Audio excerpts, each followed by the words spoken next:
बारामतीमध्ये पवार कुटुंबियातला जर एखादा माणूस उभा राहिला तर त्याचा पराभव करण्याची जिम्मेदारी आमची.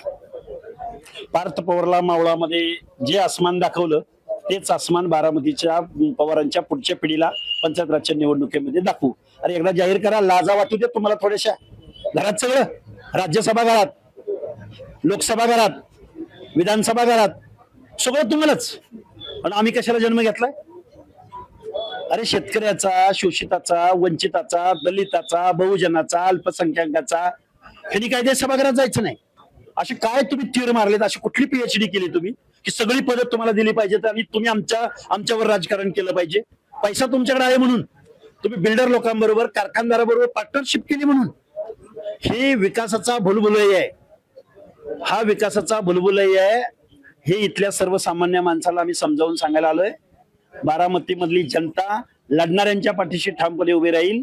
ही कार्यकर्त्यांची निवडणूक आहे, ही राज्यकर्त्यांची निवडणूक नाही. अरे उलट पवार फॅमिलीने पुढे येऊन सांगायला पाहिजे की पवार फॅमिलीतला एकही माणूस या निवडणुकीत उभा राहणार नाही.